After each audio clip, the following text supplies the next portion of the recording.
$20,000 in annual sales. This junior high school dropout is fired. Richard throws the documents on my desk and declares arrogantly, I check what was thrown and see it's last year's performance report of mine.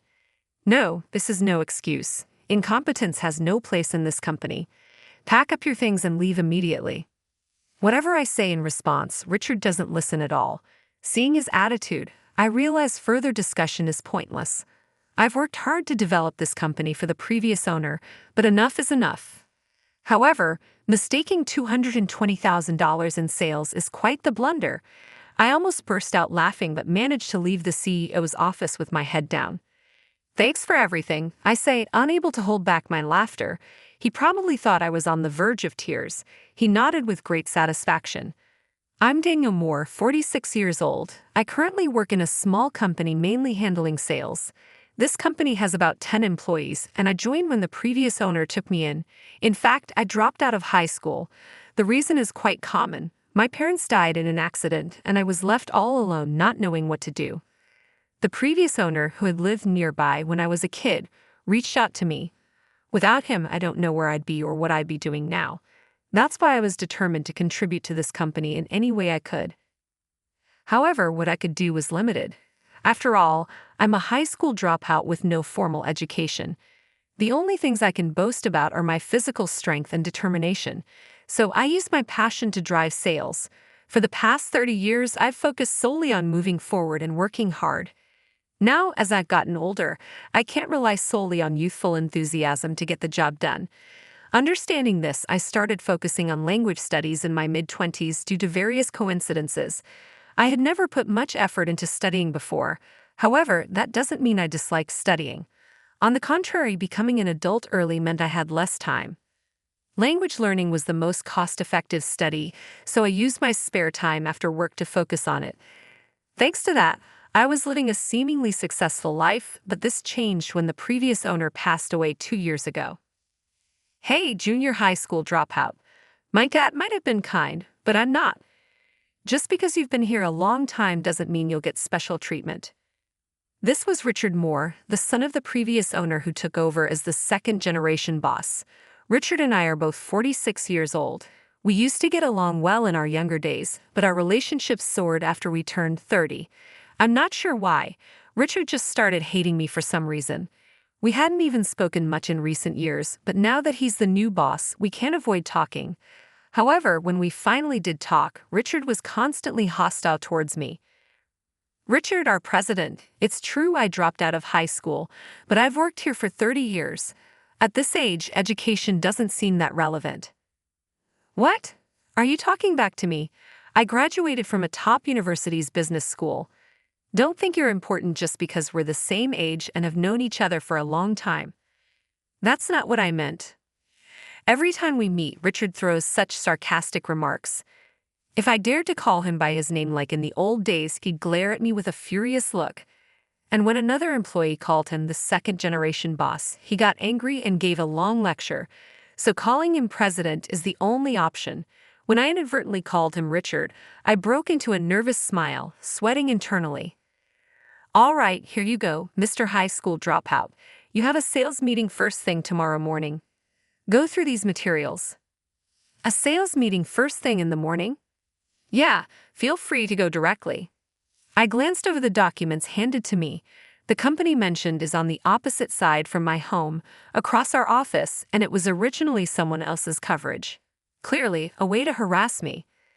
Oh, and make sure to correct any mistakes by today. I made the materials, so they should be fine. However, I have plans to be out until the evening. Him saying that meant he intentionally left some errors, but I was just about to head out for a sales call. Pointing this out, even though it felt pointless, Richard reacted dramatically. Sorry, is that so?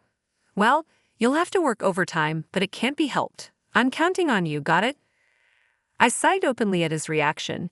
It has become routine for him to dump work on me during busy times. Reluctantly, I stuffed the documents into my bag. It was a bit tight, but I adjusted my plans to go straight home. I couldn't let his harassment cause trouble outside the company. By the way, I should mention I shredded the documents you left yesterday. So that's why the materials for today's meeting were missing this morning. I didn't realize they were for today. I didn't expect such important documents to be left out. I had them properly filed, but it's okay. I wasn't planning to use paper documents for the meeting anyway. They were just for my reference. As if it were an afterthought, Richard revealed another harassment tactic. But such harassment is a daily occurrence. Naturally, I had countermeasures. However, Richard seemed displeased with my response. He answered without hiding his displeased expression. "All right then, that's good. Yes, well, I don't have much time, so excuse me." Before the next sarcastic remark could come, I quickly left the office. There was still some time before the meeting, so I decided to stop by a nearby coffee shop. While traveling, I'd review the documents and prepare for today's meeting. Because of Richard's harassment, I had to open my laptop to check the materials. I've mainly been doing outside sales work until now, but lately, due to changing times, I've been doing more meetings in the office. As a result, I've spent more time at my desk compared to before. Richard probably thought I was slacking off because of this, so he started frequently assigning me tasks like material documentation. "Hey, get this document done by the afternoon." Me again. Of course, material documentation is a basic office task, right? Well, it might be difficult for a high school dropout, though. I sighed softly at Richard, who snorted mockingly. To be honest, in spite of my career, I wasn't very skilled with computers. Of course, I could handle basic emails and presentation tools. However, creating documents was another story, and I often had to ask subordinates or colleagues for help. Because of that, the tasks Richard dumped on me felt heavier than usual. "I actually have plans later." "Is that so? But I'm busier than you." I mentioned my upcoming meeting, but such words had no effect on Richard. His eyes narrowed as if to suggest I was just pretending to be busy and continued. "Just to be clear, don't slack off. I get it. I'll draft by myself this time again. Yeah, I won't tolerate you pushing it off on other employees like last time. If you slack off, you'll get a pay cut." Satisfied with his reminder, Richard returned to his office. Who is really shirking their responsibilities here? Swallowing those words, I gave a vague reply and watched him leave. One day, while I was finishing a business meeting and compiling a report, Richard came over with a nasty grin on his face. "I need to talk to you. Come to the president's office now." Talk? I couldn't think of any reason, so I was puzzled. What could this be about? There's no way Richard would be giving me a bonus, and I didn't recall making any big mistakes. But the reason was something I couldn't have imagined. When I entered the president's office, Richard immediately turned around with a triumphant smile. "I saw your performance. For someone who acts so high and mighty, what are these numbers?" "Numbers don't lie. Down $20,000 in annual sales. You're a high school dropout and a thief. You're fired." Richard threw the documents on the desk at me and arrogantly declared. I checked what was thrown at me and saw it was my performance report from last year. Did he really come to such an outrageous conclusion from this? Getting paid with such sales numbers. How shameless. How much did you take advantage of my dad's kindness? "No, this is..." I immediately tried to correct Richard's misunderstanding, but he cut me off and continued. "No excuses. Incompetence has no place in this company. Pack up your things and leave immediately." Whatever I said in response, Richard wouldn't listen. On the contrary, my words only seemed to fuel his anger. Understood. Seeing Richard's attitude, I realized further discussion was pointless. I silently apologized to the previous owner in my heart. I no longer felt I could support this foolish second-generation president. I had worked hard to develop the company for the previous owner, but enough was enough. However, mistaking $20,000 in sales was quite the blunder. I almost burst out laughing and left the CEO's office with my head down. "Thank you for everything." "No problem." Unable to hold back my laughter, Richard probably thought I was on the verge of tears. He nodded with great satisfaction. Alone, I quietly rechecked the documents that were thrown at me. Sure enough, the figure of $20,000 was written there. But Richard made one huge mistake. This unit is in hundreds. Yes, my annual sales were $2 million, not $20,000. But $2 million, our company is by no means large, so I was the top earner in sales. Even though Richard mocked me for being a high school dropout, only a few employees in our company were college graduates. Richard himself was a college graduate, but the majority were high school graduates. In our company, I was the core of the recently emphasized overseas business. The reason was simple. I was the best at speaking French. How does Richard plan to continue this project, which is finally gaining momentum, without me? Welcome back, Daniel. What did the boss say? Oh, he fired me. What? He said I'm a $20,000 salary thief. Back at my desk, I told my colleague Taylor exactly what had happened. He tried to suppress his laughter, his shoulders shaking. What? A salary thief? You? Yeah, so I'm going to submit my resignation now. Where's the template? Everyone in the office burst out laughing at our conversation. I couldn't help but laugh too. Well, that's it for me. I'm out of here today. Take care. Wait, don't leave us. We're resigning too. Funny. Do whatever you want. After that, we all wrote our resignation letters and forms while laughing. Once everyone was done, I headed to the CEO's office as the representative. Richard, as usual, wore a triumphant smile. Did you write it? Don't worry, I'll accept it immediately. Thanks, and by the way, I'm kind enough to list it as a company layoff, not a disciplinary dismissal. This won't affect your employment history. He couldn't fire me for such a baseless reason anyway. Suppressing my laughter at his misguided kindness, I handed over the documents. Richard's expression twisted in surprise at the unexpected number of papers. You wrote this many. I wondered why you took so long, but this is too many. No, these are from all the employees. What? Everyone wants to resign. Please check them. As I said this, Richard hurriedly flipped through the documents. Seeing that all the names were different, he shouted in shock. Wait, what the hell is going on here? What do you mean? This is everyone's decision. Richard grabbed me, violently shaking me back and forth, making me feel dizzy. Did you instigate this? Are you trying to undermine me? Please stop. I didn't do anything. If you don't believe me, ask them yourself. When they heard I was resigning, they all chose to join me. As I pushed him away and protested, Richard shoved me aside and stormed out of the office. His awkward retreat made me laugh. After a while, Richard returned, breathing heavily with rage. Is this some kind of joke? It's not a joke. You saw it with your own eyes, didn't you? Isn't that the truth? You're trying to set me up. Don't think you'll get away with this. Richard glared at me with hateful eyes, but I wasn't afraid at all. Whatever I say, you won't believe me, right? They genuinely want to resign. If you fire the company's top earner, the business won't survive. Top earner. That's a joke. There's no way someone with $20,000 in annual sales is the top performer. Don't you realize it yet? Check this report again. The $20,000 is not in dollars, it's in hundreds. What? Richard snatched the documents he had thrown at me and reviewed them repeatedly. When he realized I was telling the truth, he began to tremble. That can't be. The other reports were in dollars, so why? Since last year, we've had more transactions in dollars. The accounting department found it tedious to constantly convert, so they made the switch. They did confirm this with you, didn't they? His usual work attitude was the worst. Resting on his title as president, he did almost no actual work. Even for documents that needed his review, he barely glanced at them. This kind of sloppy work led to situations like this. My resignation will be processed as a company layoff, right? Please take care of the rest. Wait, let's talk for a bit. No, I have nothing more to say. Here are my resignation and the resignation requests from other employees. Please handle everything. Wait. Ignoring Richard's attempts to stop me, I forcibly left the president's office. The future of this company was no longer my concern, but I didn't need to inform our clients. Lost in thought, I muttered to myself, although the company was no longer my concern, I couldn't let our clients suffer due to the chaos of everyone leaving. Business deals would likely fall through, so I decided to start with a celebratory drink and walked into my usual liquor store.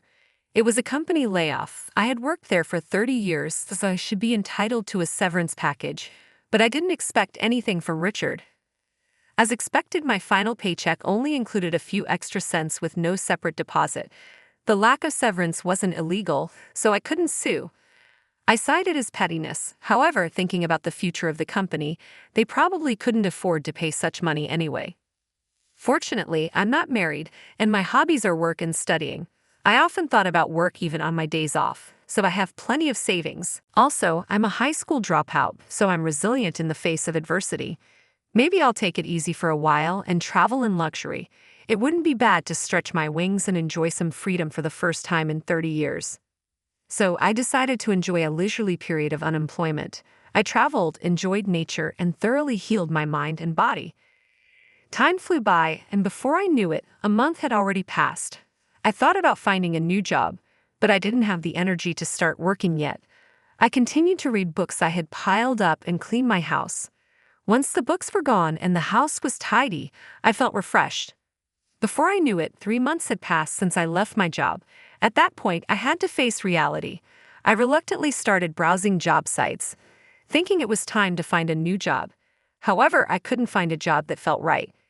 Given my age, switching to a different industry was tough, so I looked in the same field. But the jobs that matched my criteria had issues like being too far away or offering a lower salary. Prepared for a long-term search while collecting unemployment benefits, I carefully considered my options. Before I could narrow down my choices, I received a call. "It's been a while. What are you up to?" It was David, who had quit the company at the same time I did. Hearing his familiar tone made me laugh. "Long time no see. I'm job hunting. Being 46 and unemployed isn't exactly funny." "Ha, that's a good one. I wanted to run something by you." David usually had a light-hearted manner, but on the phone his voice, though laughing, was serious. "How about starting a company with us?" "A company?" "Yeah, we're gathering our former colleagues to make a big hit. Although I had quit that company on a whim, the idea of just finding another random job felt like losing to Richard, and I didn't like that. So David's proposal to start a company together and build something much better than Richard's was appealing. Almost everyone I've talked to has agreed. Some have already found other jobs, though. Let's show that second-generation boss what we're capable of. That sounds like it could be fun. Right, so you're in, Daniel? I quickly agreed to his proposal. At my age, starting anew at a different company and building relationships from scratch felt daunting. Most importantly, starting a new company with David sounded exciting. From that day, I began preparing for the new venture. Starting a company alone is easy, just a piece of paperwork, but launching a company with employees requires careful planning. Together with David, we explored ways to ensure everyone felt secure. However, during that time, an unexpected visitor appeared at my door. "Is this the residence of Daniel Moore?" "Yes, what can I do for you?" It was a police officer in uniform. He was from the police department of a different region than where I lived, which made me tense up. "It's about Richard Davis." "Richard?" "Yes, during a recent investigation, he's been suspected of embezzlement and destruction of private documents." I was even more shocked by what the officer told me next. It seemed Richard had been embezzling company funds. "We received an anonymous tip," the officer continued. "They said the company's financial records were opaque, with unrecorded expenses and disappearing sales. There were many discrepancies." "I see. You all resigned from that company a few months ago, correct?" I nodded honestly. He asked a few questions, mostly verification, mentioning he was asking the same questions to other former employees. "Thank you. Now for the next question." The conversation then moved to the destruction of private documents. Though I've known Richard since childhood, I'm not a member of his family, so I wondered why this was brought to me. I urged the officer to continue, and the answer quickly became clear. The document in question is Mr. Davis's father's will. According to the will, the company Richard is currently running was originally meant to be inherited by you. Excuse me, I couldn't help but let out a surprised exclamation at this unexpected revelation. The previous owner had been very kind to me, and I knew he was fond of me, but I never imagined his intention for me to take over the company. After his father passed away, Richard saw the will and couldn't accept its contents, so he destroyed it. Since you are the intended heir, we needed to inform you. I see. The officer continued calmly, as if simply reporting the facts, and ended with a faint smile, likely his personal opinion. Considering the current situation, that company won't last long. Personally, I'd recommend letting it go. Yes, that's my plan. Thank you for your cooperation. We may contact you at this number later, so please be available if we do. Back in my room, I collapsed onto the sofa. Even though I hadn't done anything wrong, dealing with the police was nerve-wracking. Richard really did something outrageous, I thought, reminiscing about my ex-friend whose contact information I had long since deleted. But the next morning, my sleep was rudely interrupted.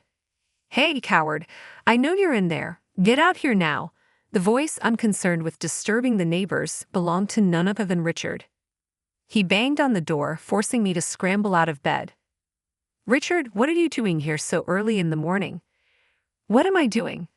How can you ask that?" "Because of you, my life is in ruins." Richard stood at the door, furious, his rage having stripped him of all reason. He responded with increasing anger, no matter what I said. "If I'm this miserable, you should be too. That's only fair. I don't care. You chose to commit crimes, and now you're paying the price. Don't drag me into it." Somehow, I managed to escape and ran breathlessly into the nearest corner shop. The employees and customers were shocked, but I had no time to worry about them. Seeing my frantic state and Richard's aggressive pursuit, the store clerk called the police. Finally, I was freed from Richard's grasp.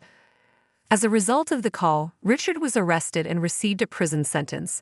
Given his frequent run-ins with the law recently, this was hardly surprising. Though his sentence wasn't long, he was soon released. However, Richard never showed up in front of me again. I had worried about possible retaliation, but it was unfounded. Apparently, after his release, Richard disappeared into obscurity, burdened by lingering debts. With no one to turn to, he ultimately resorted to dealing with loan sharks. No one knows what happened to Richard, who ended up chased by debt collectors and isolated. Well, it seems like the president got what he deserved. Yeah, it does. I talked about this with David, my former colleague and now co-partner, over a beer. Quitting when we did was the right move. If we hadn't, we might have gone down with a sinking ship. Cannot agree more. It was a ridiculous accusation, but the timing worked out well.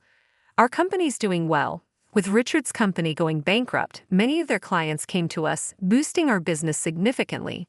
Starting from scratch, we still have a lot to build, but we're growing steadily, improving our connections and facilities every day. Moreover, the overseas companies I used to handle wanted to continue working with us because of my efforts. While it's still challenging given our current size, we plan to resume those deals once we've grown enough.